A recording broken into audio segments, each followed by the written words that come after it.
बार फिर पावर में आ गए योगी के सबसे चहेते आईएएस।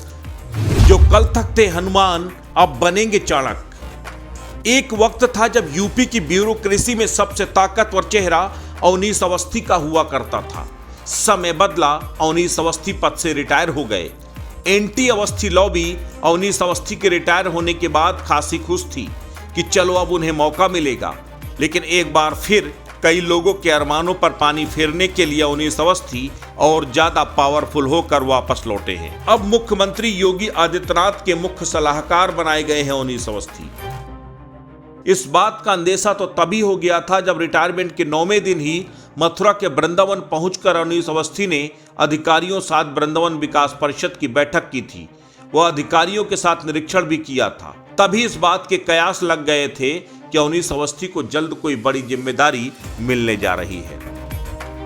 1987 बैच के आईएएस अफसर अवनीश कुमार अवस्थी रिटायरमेंट से पहले प्रदेश सरकार के सबसे ताकतवर आईएएस में शुमार किए जाते थे।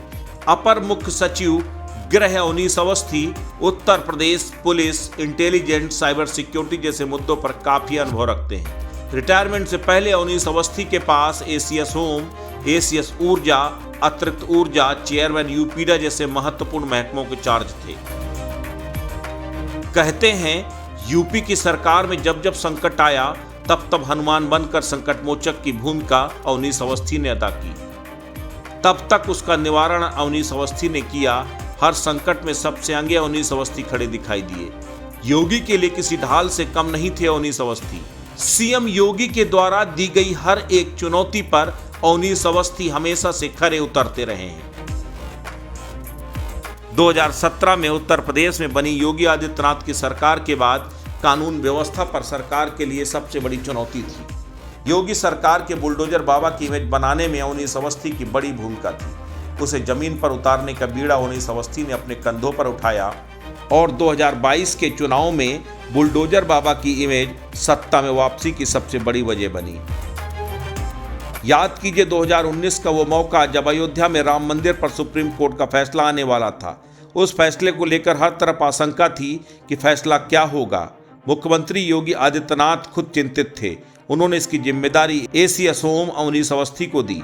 अवनीश अवस्थी ने उस जिम्मेदारी को बखूबी अंजाम दिया और बिना किसी विवाद, बिना किसी तनाव के सुप्रीम कोर्ट का वो फैसला भी आ गया।